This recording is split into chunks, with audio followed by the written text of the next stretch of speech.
hello and welcome to another episode of A Fresh Perspective with Jeff Charles, with your host, Jeff Charles, your favorite conservatarian, where we prefer truth over narrative and principles over politics. And I've got another fire conversation for you today. I've got two guests, and this is going to be a very enlightening and maybe a little bit disturbing conversation. But before I get into everything, I want to remind you to like this, to share this, and to subscribe. You know you want to subscribe. If you haven't already, hit that subscribe button and the notification bell. That way you'll be updated whenever I upload a new interview, which I do every Wednesday and Friday evening at 7 o'clock Eastern Standard. Also, if you want to support me monetarily, I've got the links in the show notes below. I appreciate everything. It helps me to bring you this wonderful and beautiful content. So without further ado, I'm going to bring on my guests. I have with me the president of Summit Ministries, Dr. Jeff Myers, and I have with me a reporter from the Christian Post, Brandon Schowalter. Welcome to the program, gentlemen. Hey, Jeff. Great to be with you.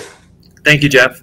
Yes, I'm very excited about this conversation. So we're going to be talking about this whole push to trans the kids, essentially, dealing with, gender-affirming care and, excuse me, and also why there's been such an increase in the number of children that are dealing with gender dysphoria, or at least children who believe they are. But before we get into all that, why don't you tell us about yourselves? I'll start with you, Dr. Jeff. Well, I'm the president of Summit Ministries. We're based in a little hippie town in Colorado, tucked in right at the foot of Pikes Peak. And we work with young adults, 16 to 25 years of age, to help them be equipped and supported to embrace God's truth and champion a biblical worldview. So it's a Christian program, but not of any particular sect or denomination, just a program that's focused on figuring out whether there are things in the Bible that we desperately need in our own time so that we can regain a sense of truth and not destroy ourselves as a nation. Yes, yeah, truth is in short supply these days, so I am definitely with you on that. And what about you, Brandon? Well, yes, I am Brandon Schowalter, and I've been a journalist with the Christian Post since the summer of 2016, investigative reporter, and I've focused heavily. I'm part of this conversation today because I've focused heavily on what I believe is one of the worst medical scandals the world has ever seen, and that is the gender-affirming care, the transing of children chemically and surgically. I do report on other issues, but I've been just focused like a laser on that because of what I learned several years ago of just what was being done in clinics, in hospitals around the country and around the world. It's just kind of like, I like to say that something inside me snapped when I learned the extent of the horrors, and I've just never looked back since. I'm doing a couple different things now at the Christian Post, more longer term projects. I was their beat reporter for just grinding it out, many articles per week. I've just finished a master's degree at Catholic University of America, and so I've come back in May or June, I think it was, when I came back, and I've been doing more longer term projects, but still very much dedicated to the issue and still cranking out some articles here and there. Brandon and I, Jeff, are working on an ebook together on the transgender issue, and that's why we thought maybe being on the show together would be helpful. That hopefully will come out here in a couple of months, and your subscribers will definitely want to read it. It's going to generate a lot of discussion, probably a lot of hate. Because we're hateful people, but because when you speak the truth, people who benefit from lies become angry. Yes, of course. And then what's going to be the title of the book? Do you have a working title yet? That's kind of where it's still very much in the development phases. We're working on writing it now. We've got our chapters, and I've been, as a journalist, just very info heavy stuff, but we're drafting that. So the title, I bet the word transgender will be in the title somewhere. Yeah, somewhere. To be determined, yes. Okay, great. Yeah, definitely, I'm definitely looking forward to that, because I mean there needs to be more information on this stuff. Now, before I get into the specific questions, why don't you guys kind of give us an overview of what's been going on with this whole movement to trans the kids, and really just the promotion of transgender ideology overall? Brandon, could I start just by going over sort of the linguistic aspect of it? Because I think that's really where it began. I think that's half the battle, so yes, that's good. Yeah, so when I was a graduate student in my doctoral program back in the early 1990s, we began reading articles on sexuality and gender, that sexuality is biological, but gender is a performance. And in fact, I still remember the article by West and Zimmerman called "Doing Gender." And that was back in the postmodern days, where scholars were saying things like, well, there's no truth. Truth is just a performance. It's a social construction. So whatever is true for you is what is true for you. You don't seek the truth, which used to be what we did at the university. Instead, you speak your truth. And in my particular area, in the human communication studies, in the subset of the Doctor of Philosophy program, that was all the rage. I had no idea that it would be carried as far as it is. But what came out of that, Jeff, is this belief that sexuality and gender are different things. No evidence has ever been produced for this. It is a theory, an assumption that is made that violates the very way we understand language in order to create space for a twisted ideology that is now one of the greatest sources of child abuse in the United States of America. Okay. That's exactly right. And I think the understanding that linguistic twisting and the philosophical underpinnings is absolutely essential to understanding all of this. But that's amplified on steroids, literally, when you consider the medicalization of all of those ideas. And that's what, if gender, and I say that with, I'll just tag on to that. The first, people are starting to know about this because this was in that documentary that was so well received, What is a Woman, by the Daily Wire. There's the character that Dr. Miriam Grossman, the psychiatrist, mentioned, Dr. John Money. If anybody's solely responsible, there's many actors here that played a part in this, but if anybody is most responsible for twisting and conflating sex and gender and fomenting so much confusion around that, it was that guy. He was a sexologist and a psychologist originally from New Zealand that was then at Johns Hopkins that did these experiments on children, and he was the first person to coin what we now know as gender identity and gender roles. And so that twisting of language was absolutely essential from the beginning when this started in the modern sense back in the 60s. And ultimately at Hopkins, that was shut down. But then it's been reinvigorated in recent years, and it's just exploded in the last 15 years. The first, what we now call pediatric gender clinics, was opened in Boston. Norman Spack is the big doctor up there that, from what I understand from the research I've done, engineered a lot of this horror where guidelines and professional associations were changed in pediatrics and endocrinology and in the medical field. And so it's just taken off from there. Today, if you count Planned Parenthood clinics, which are now passing out testosterone like candy, we're talking about hundreds of gender clinics around the country. So all of those twisted and warped philosophical ideas, when you then infuse that with experimental medicalization, you have one of the most horrific medical scandals the world has ever seen, and it's also a child abuse scandal. The carnage is so vast, but so many people don't know much about it because there is a mass media, our Leviathan press is a protection racket around all of these facilities that do these heinous things to young people, many of whom are on the autism spectrum, many of whom are dealing with a lot of psychiatric comorbidities and mental health challenges. It's bleak out there. And when this spell breaks off of our society, as I sometimes say, I'm going to be among the few people, and Jeff is probably going to be among the few people that are not shocked by the scope of how terrible it is. Yeah, I mean, I think people aren't aware of how much this is growing. But going back to John Money, I mean, because it sounds like he's like the father of this whole thing. Can you give us, I mean, what type of studies or experiments was he doing back in the 60s? Well, the most famous one is of the Reimer twins, and this was also mentioned in that documentary film. There were two boys, and they were treated by John Money, and one of them, David Reimer, who I think he went by a different name as a child, during a circumcision, part of his penis was burned, And so what John Money then advised the parents to do was to raise this boy as a girl. And he argued that this theoretically could work, and then presented to the public that this was actually a working, model for how to treat cases like this. And because of these conflated and insane notions of gender that he was pushing, this was seen as something that was fine.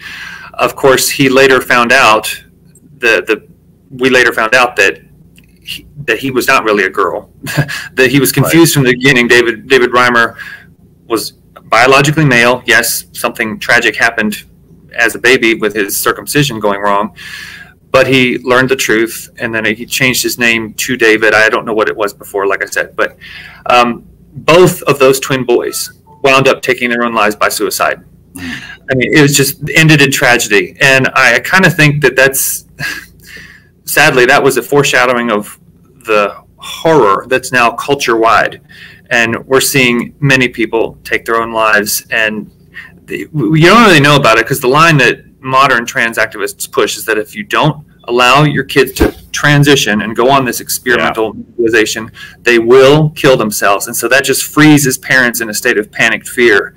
But it's all a lie. We know that there's a big study that is often cited out of Sweden, where they actually followed all of the people that were once called transsexuals, and they found that there was a 19 times higher hazard of suicide, completed suicide, after their post-operative, transition. I don't even like to say the word transition, because you can't transition sexes. Yeah, it's not really a transition. It's shrouded in so many lies, and it's just brutal. I mean, I can't tell you how much it has crushed my heart to see so many young people get mired in these lies and then irreversibly damage their bodies. They're sterile and disfigured. These pictures look like something out of a horror movie. But this is happening right now, today. Jeff, there are 6,500 differences between males and females, biologically. This is not like we're just talking about whether somebody has a penis or not. Right. Virtually every cell in your body is gendered, and this is using the word gender in the way it's meant to be used scientifically. Genetic. Genetic, yes, rather than it's sort of a position on a dial that you choose, which is the current methodology. But the current methodology, as Brandon's pointed out, and as a journalist, he's digging into this, is I think a lot of us read George Orwell's book in 1984 when we were growing up, and realized that it is possible for the people in power to so twist the language that it's no longer possible to see the truth. Right. And this term that we're talking about today, Jeff, gender-affirming care, is an example of that. That is an Orwellian use of language to try. Always use air quotes. You should always use air quotes when you say gender-affirming care. Gender-affirming, gender-affirming care. Gender-affirming care is to a child's sexuality what child pornography is to child sexuality. And this is, as Brandon mentioned, it's a medical scandal. It's a complete abuse of trust of parents and children. It is a complete distortion of the education curriculum, and it is a complete denial of actual reality, which really does exist. And when you come up against it, you hurt people, and people hurt themselves. Well, and this is what happens when you promote the idea that there is no objective truth. I mean, you alluded to that earlier. That I hate that phrase, "my truth." I'll put that in quotations. No, there's truth. I mean, my truth doesn't apply to much. So you talked about gender affirming care. That's what I wanted to ask about. Can you give us a description of what that entails, especially in minors? Well, what it usually entails, if you're talking about a prepubescent child, is they'll start with what they call social transitioning, where that means you'll start calling a child by their own selected name, a new name that is usually more associated with the opposite sex, maybe going by opposite sex pronouns. They'll start dressing to present as the opposite sex. The schools will cooperate with this, and because this dogma has been furthered so much in our institutions, people are more than willing to go along with this. Even in very conservative areas, you'd be surprised where school officials are totally participating and pushing this ardently. Yeah, Texas and Florida. I want to mention that because people think that this is only happening in blue states. No, it's happening in blue states too. Yeah, even in rural places you would never think it exists, it's there. And then if you're going down the medicalized pathway, the social transitioning sort of facilitates the brainwashing of these untruths. And then what they will do, if you go to a gender clinic, and there's dozens of these now, they're in prominent children's hospitals, they'll administer a chemical puberty blocker to halt natural puberty, to prevent the growth of secondary sex characteristics, and then stunt their maturation. And then if that is successful, which none of this is medically ethical, then it will then follow on with synthetic opposite sex hormones, which will then permanently sterilize the child, very likely, and then possibly after that a disfiguring cosmetic gender surgery to make the appearance of the body seem more like the opposite sex. Sometimes it depends on if it's a male or a female. All the double mastectomies on teen girls are all the rage now, and so I don't think you necessarily have to go on hormones before that. There's no rhyme or rhythm to any of this. This is all one big mess because none of this is medically or ethically sound. But there's a whole pathway. For boys, estradiol and spironolactone hormones, I've interviewed a couple of people who have been on that, and sometimes there's orchiectomies, which they amputate the testicles, or vaginoplasties where they invert the penis and carve a cavity into the crotch to make it seem like a female sex organ. It's brutal, some of these surgeries, and they're very high complication rates because you're harming the body. You're not fixing anything. This is, as human beings, we are embodied persons. We are integrated whole organisms that are designed with the functioning, cardiovascular, endocrine systems. It all is supposed to work together, and you can't just hijack that for your own self-oriented purposes, because you'll do yourself great harm.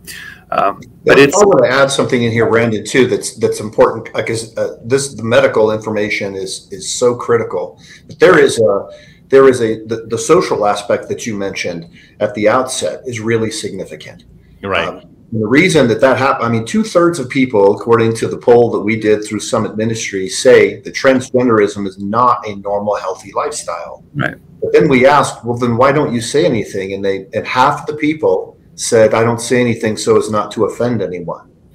So the battle really is when a child comes to school, a boy wearing a dress, everybody pretends that it is normal, and so as to not hurt the child's feelings, right? And then all of a sudden you end up in a medical clinic where the doctors operate under the assumption that the material world is all there is, that there's no God, there's no Jesus, there's no Holy Spirit, there's no heaven, there's no hell, there's only the physical body. And if you will simply mutilate the physical body to fit the internal perceptions, then everything will be resolved. Anxiety and depression will go away. The possibility of suicide goes away, and so forth. And what Brandon's pointing out, this is why this ebook is going to be so startling, is exactly the opposite is the case. You end up putting people in a situation where they realize once they are moving toward adulthood that they've made irreversible changes to their body. They're ruined now forever, and they're on a different position on the dial. 70% of kids, by the time they reach puberty and reach age 18, they're resolved with their biological sex, but now they're messed up, and the doctors don't take any responsibility for it. There's no liability because it'd be years at this point since those surgeries have taken place, or those procedures have taken place.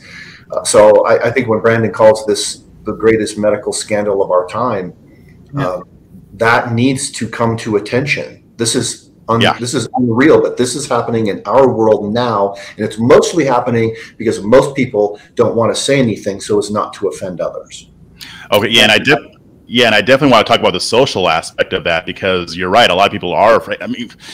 How sick have we become to where people are afraid to say men are men and women are women, and men can't be women and women can't be men? That's disturbing all on its own. But to get to further disturb you guys, I'm just gonna give you guys a couple statistics here, and I want to get your reaction to these.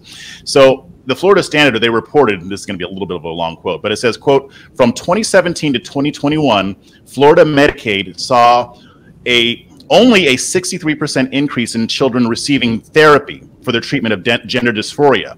But at the same time, there was an alarming increase in pharmaceutical and surgical treatments for gender dysphoria, including a 270% increase in children receiving puberty blockers, a 166% increase in children receiving testosterone, and a 110% increase in children receiving estrogen. And by the way, these numbers only include Medicaid. It doesn't include anything outside of that. So this is already disturbing all on its own.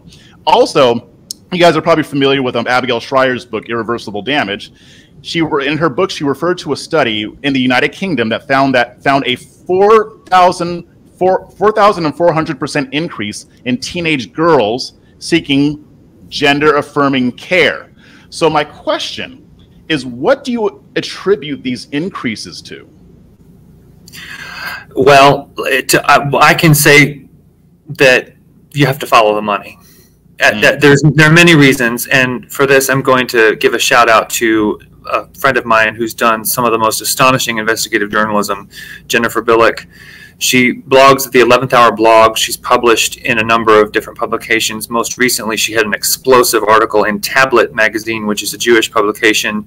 And she traced, there's many sort of billionaire and multimillionaire actors that are a part of this, but their wealth is gestated in the medical industrial complex and tech and other sources of, just where you really grow your money. And she highlighted the Pritzker family out in Illinois, which they're big billionaire types. One of them is Jennifer Pritzker, who is a man who transed himself into appearing more like a woman. And there is a concerted push throughout a lot of people to make money. This is the family who gave us the opioid crisis, just for context. Yeah, and they're not the only ones, but if you think about it this way, you take, why is this exploding? Well, if you can then market and advertise this experimental medicalization as a life-saving treatment, and you've also marketed it as an identity, which is huge, and to the young generation on social media, on websites like Tumblr and YouTube and Instagram, where these fun trans activists just post all this stuff, and your problems, teen girls, are going to go away if you just start a course of testosterone. You can then get a lifetime medical patient, and you've got customers. And I think in the last, I remember seeing a statistic a couple years ago, it's probably much higher now, where I think 2% of American high schoolers identify as trans. And I don't know how many of them are going to the medicalized route, but these drugs are very expensive. And then these surgeries that we're talking about, thousands of dollars. So you've got a lifelong medical patient, and you've got lots of bucks. And so there are people who have, motives to make a lot of profit off of, disfiguring and sterilizing these children, who will then get sick, and then you'll need more medical treatment. And so they keep making cash hand over fist. That all sounds kind of tinfoil hat, conspiratorial kind of, talk. But if you read that article, you'll see all the hyperlinks. She's a meticulous journalist, and she's cited it all. The other thing I think is just, I'd be remiss. This is just straight up Ephesians 6 spiritual warfare. I can't, just as a Christian, I must say that. The enemy throwing the kitchen sink at this generation. They're crying out for identity with all of the family breakdown that's gone on in our culture. People want to latch onto something that they think will give them meaning, but it's just so catastrophically harmful. And to your point, if I just may add here about people being afraid to say anything or confront things, some of the most bold voices that are saying things, that are raising the alarm, are not Christians. God will raise up people to contend against evil if the church is silent. And some of the most articulate apologists for the truth that I know are atheists, they're gays and lesbians, they're radical feminists. I disagree with them on many things, but they're showing us up. I mean, there are some Christian leaders that I know who are speaking out boldly, and thank God for them, but not near enough, if I may. And I think it's going to take being confronted with the grisly realities of what all of this entails so that people can be jolted out of their own stupor. Because I mean, if we can't say that disfiguring a child and sterilizing a child, if we can't say anything about that, what are we even doing? I mean, it matters to the man who called me and told me that after he got his testicles amputated that he wound up ejaculating blood, that somebody's got to speak up. I mean, I've never heard a man more tormented than that. Who will speak up for these people? Christian leaders, pastors? If you're not addressing this from your pulpit, I think it's a dereliction of duty at this point. And I know you're under a lot of pressure, but if ever there was a hill on which to plant your flag and die on, it's this one. And pastors are certainly, if they have more than 50 people in their congregation, going to have someone in their congregation who's personally wrestling with this. Yes. This is not one of those issues where you can say, you know, we should just sort of let that one go, so stay focused on the word kind of thing. The families are really dealing with it because, as Brandon pointed out, the fact that different people in the medical field with evil intentions have found this to be a brand new market for themselves. Very lucrative. Have in turn helped to foster a social contagion. Yep. And young people are caught up in this at a time when they're already confused about their identity overall. If you can further confuse them about their gender, rather than helping them find the sense of purpose and meaning that they're really looking for, then you can keep them subservient for the rest of their lives. If you follow my teachings, you will know the truth. The word, that's the Greek word reality. You will know reality, and reality will set you free. Set you free. Yeah, I mean, and you know, when I think about it, I mean, what better way to destroy somebody? And I'm talking spiritually. I'm talking about from the enemy's point of view. What better way to destroy somebody than to destroy their identity and make sure they don't really understand who they really are? I mean, you see that all throughout the Old and New Testament. But I did want to kind of touch on the social contagion aspect of it, because, and I don't believe, Brandon, that this sounds tinfoil hat at all. I do think a lot of this is motivated by money. Of course it is. I mean, Stevie Wonder. I sounded tinfoil hat a couple years ago. I think people are finally waking up now. Yeah. But when I first learned of this, I would talk to people about this, and they would just look at me like they couldn't even believe it. And I think it is because it's so horrible.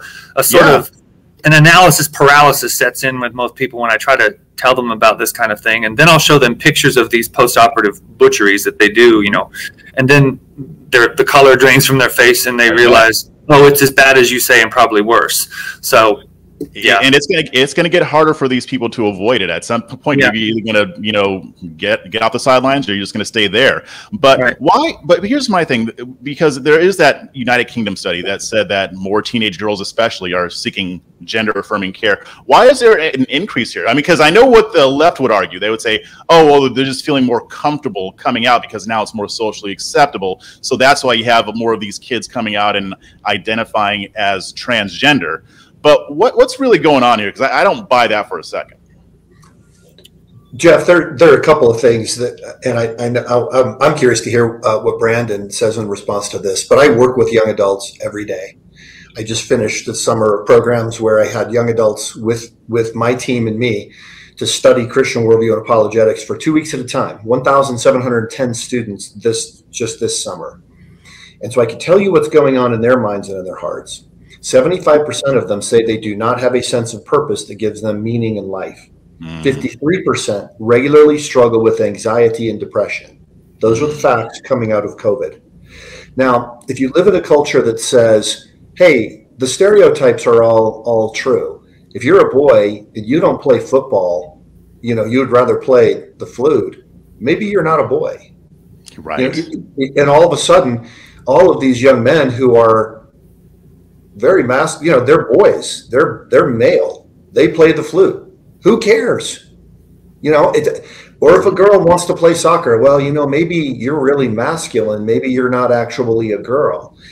If someone is struggling at that point in life, which is fairly normal, with their sense of purpose and trying to find meaning in life, it is really easy for the enemy to step in and create additional confusion. And don't forget that in Genesis chapter 3, creating a rift between the man and the woman was the very first thing that Satan did when he came on the attack. That's true. That's true. What do you think, Brandon, about this whole social contagion, or how is it even happening? Like, oh, I think we lost him. Oh, Brandon, Are we there? Yeah, there you go. Yeah, right. Okay. I'm saying I was rocking a pink shirt today. If we're talking about gender norms or whatever, or people like, hey, that's totally great. And I think it's an important point to underscore when we speak of these issues, because yes, it's interesting. I mentioned radical feminists that I converse with when I speak about this. Those gals, they don't like these rigid gender norms. And there's a part of that I think it's absolutely right. You can be a masculine man and play the piano or sing or do the arts. And you can be a girl that has, atypical interests, if you will. And that's fine. But what feminists will often say, and I agree with this, is that transgender ideology is a reinforcement of those same stereotypes just turned on its head. Right. I mean, it's the same. It is. It's the same game, because you see these, men, especially these trans activist, men claiming to be women. They're dressed up. Some of them, they do the drag queen stuff, but they dress up in the most garish, ugly. It's not even feminine, but it's a stereotype of a caricature of what women is. Yeah. If we saw Bruce Jenner on the cover of Vanity Fair in that smock or whatever it was several years ago, I don't know a single woman that dresses like that. But it's stereotypes of women that are frankly pretty demeaning, and that is trans activism and trans ideology to the core. It's a stereotype on steroids. So let me ask you this, and I'll paint the scenario. Let's say there's a child who expresses that they might be dealing with some of these symptoms, like maybe they're confused about whether they're a boy or a girl, and they express this to a teacher or a parent or a therapist. I want you guys to kind of walk me through how this should be handled first, and then explain how it actually is being handled in reality nowadays. There are a couple of things, Jeff, and I appreciate this because go ahead, Jeff. What we're talking about here seems horrifying to a lot of people, but for a lot of people who are watching and listening right now, this is hitting very close to home. They've got someone who's actually caught up in this struggle right now. So I asked Dr. Trent Langhofer, who's a friend of mine. He runs the Colorado Christian University Counseling Center, and that's a group you can reach out to. Trent, Dr. Langhofer, shared with me that there are always underlying hurts that a person is dealing with, always. And he said, if you will get down into those underlying hurts and help them resolve those things, and this was his quote to me, the gender issue almost always resolves. Yep. That's exactly right. I don't think I've ever heard of a single case where the very real distress, the body dysphoria, body dysmorphia that people experience in this arena, it's always within a cluster of other mental health comorbidities. You address the other issues, and this resolves on its own. And I think for some, they're just caught up in the contagion, and it just becomes their new identity. And it's not, it has nothing to do with anything distinctly psychiatric. There's just, it's like the cool thing to do. Right. There is a certain amount of that. The people that I think we really need to have a lot of compassion for, and it's so important to recognize that this is a very real distress for some, especially when you consider teen girls, who are the predominant demographic now, and that's what Abigail Schreier was mentioned earlier. That's what her book is about, because this is disproportionately affecting teen girls, but the numbers are just huge. 4,000% you mentioned in England this decade. Is that often the gender distress is a response to trauma. Many of these girls have been sexually assaulted, and they want to escape womanhood because it was just so painful. They think that if they can become a man, they will be able to get away from the pain that they experienced as a woman. Now, that's not every girl, obviously, right? But there are a really, really high number of them say that they were assaulted or molested or raped.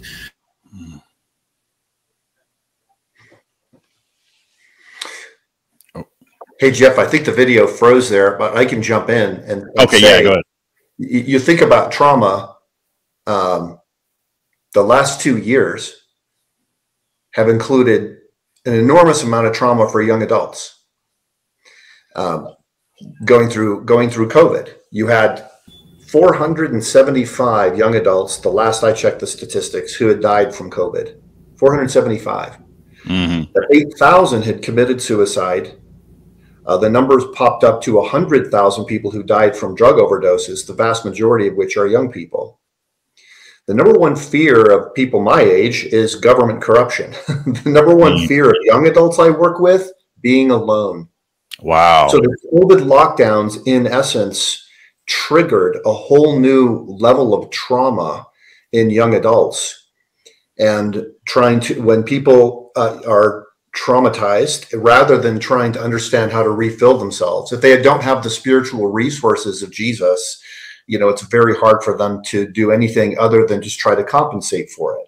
So they just try all sorts of different medications, not just physical medications, but Netflix, junk food, whatever, whatever they think will soothe the pain.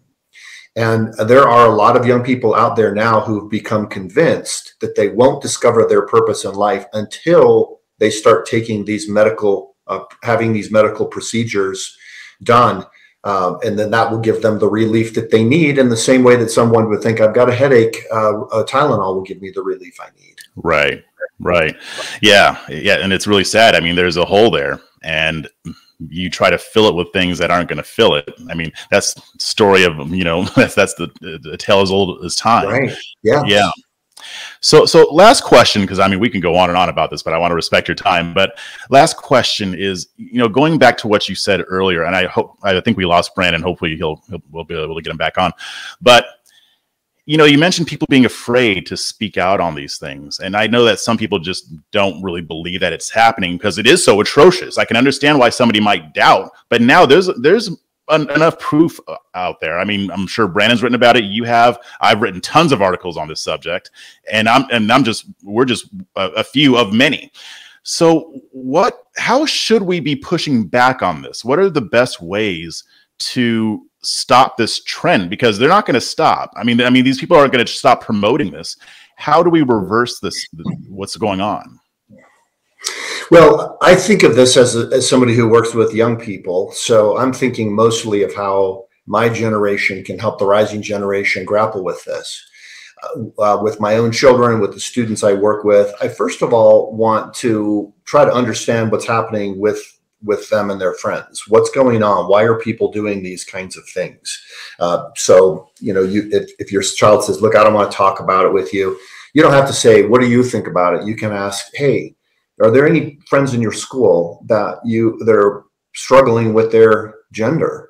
What's that like? Well, how do you notice that? How do you handle that? How do you not hurt the feelings of that person, while at the same time avoid pretending that they've somehow created a new reality, which is actually real, right? That's the kind of conversation you have to have with your child. There are drag queen shows, book reading to little children. Why? To soften people up to the idea that transgressing gender norms is fun and good. Okay, it's softening children up for that.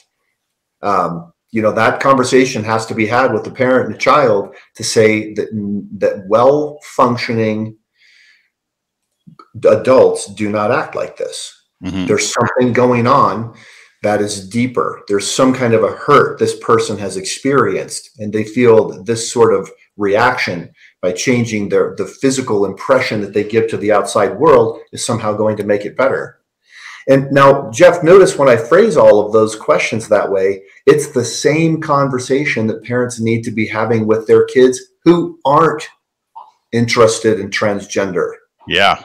Right? Because, you go through the checkout counter at the grocery store, you see pictures of women on the covers of magazines who do not exist.